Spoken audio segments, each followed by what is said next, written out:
या ढोंगे बुवा धरेंद्र शास्त्रीचं करायचं काय? खाली मुंडी वर पाय.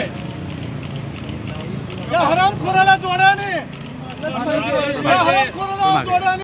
बागेश्वरधामचे धीरेंद्र कृष्णा शास्त्री अर्थात बागेश्वर बाबा यांनी छत्रपती शिवाजी महाराज यांच्याबद्दल केलेल्या कथित वादग्रस्त वक्तव्याच्या निषेधार्थ सोलापूर आणि महाराष्ट्रातील इतर शहरांमध्ये संभाजी ब्रिगेडनं तीव्र आंदोलनं केली.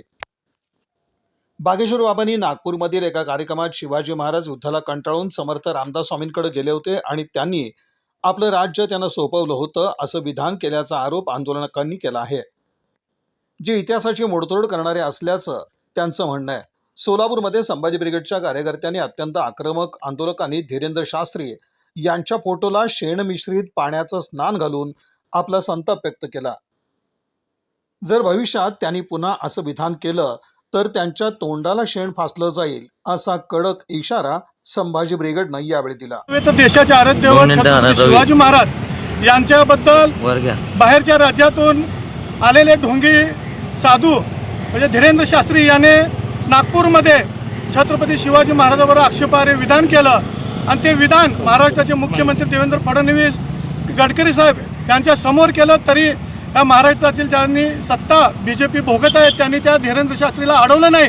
वास्तविक पाहता मुंबई हायकोर्टाचा निकाल आहे की छत्रपती शिवाजी महाराज आणि समर्थ रामदास यांची कधीच उभ्या आयुष्यात भेट झालेली नाही. असे असताना महाराष्ट्राच्या जनतेला खोटा इतिहास माती मारण्याचं काम काही राज्य शासनाच्या घूस लावलेले बाणगोय करत आहेत.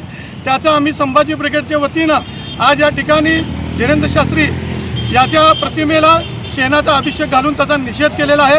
भविष्यामध्ये असे बाणगोय जर महाराष्ट्रात येऊन महाराष्ट्राची शांतता भंग करत असतील, आमच्या महापुरुषांचा अवमान करत असतील, त्यांना संभाजी ब्रिगेड भविष्यात तोंडावर शेण फेकून त्यांना वेळीच धडा शिकवला जाईल असं मी या संभाजी ब्रिगेड वतीनं जाहीर करतो. मी मिनल दास, संभाजी ब्रिगेड जिल्हाध्यक्ष. नुकत्याच झालेल्या नागपूरच्या स्टेजवरती मुख्यमंत्री देवेंद्र फडणवीस, नितीन गडकरी साहेब यांच्यासमोर जो भोंदू बागेश्वर जो आहे त्यांनी छत्रपती शिवरायांबद्दल जे बेताल वक्तव्य केलेलं आहे की शिवराय हे थकलेले होते आणि त्यांनी रामदास समर्थांना सांगितले की हा राजपाट सांभाळा.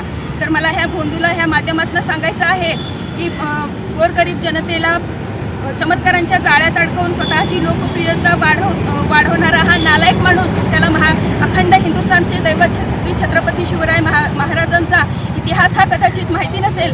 तलवारीच्या धारेवरती आणि गनिमी कावा रचून ज्यांनी संपूर्ण स्वराज्य निर्माण केलं, स्वराज्याचं रक्षण केलं, असे छत्रपती शिवरायांचा अपमान होत असताना त्या स्टेजवर महाराष्ट्राचे प्रथम नागरिक म्हणून देवेंद्र फडणवीस साहेब, गडकरी साहेब हे उपस्थित होते, परंतु त्यांनी हा अपमान खपवून घेतला. परंतु हा झालेला अपमान आम्ही सहन करून घेणार नाही. मागचे कित्येक वर्ष, कित्येक महिने झाले आम्ही पाहत आहोत की हे जे मनुवादी वृत्तीचे जे बांडगुळ आहेत, सोलापूरकर आहे, कोश्यारी आहे, कोरटकर आहेत, हे सतत छत्रपती शिवरायांचं महत्त्व कमी करण्यासाठी, त्यांच्या शौर्याचं महत्त्व कमी करण्यासाठी जी बेताल वक्तव्य करत आहेत, याला हे सरकार कुठेतरी पाठीशी घालत आहे की काय अशी आम्हाला शंका येत आहे. आणि आज संभाजी ब्रिगेडच्या वतीनं आम्ही ह्या भोंदू बागेश्वराच्या प्रतिमेला शेणाचा अभिषेक घातलेला आहे आणि या सरकारला सुद्धा इशारा देत आहोत की इथून पुढे थोर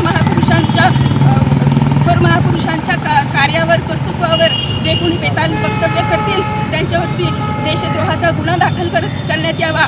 अन्यथा अशा भोंदूंना ह्या महाराष्ट्रामध्ये संभाजी ब्रिगेड जिथे दिसेल तिथे तोंडाला शेण लावल्याशिवाय गप्प बसणार नाही, हा इशारा ह्या ठिकाणी आज आम्ही देत आहोत.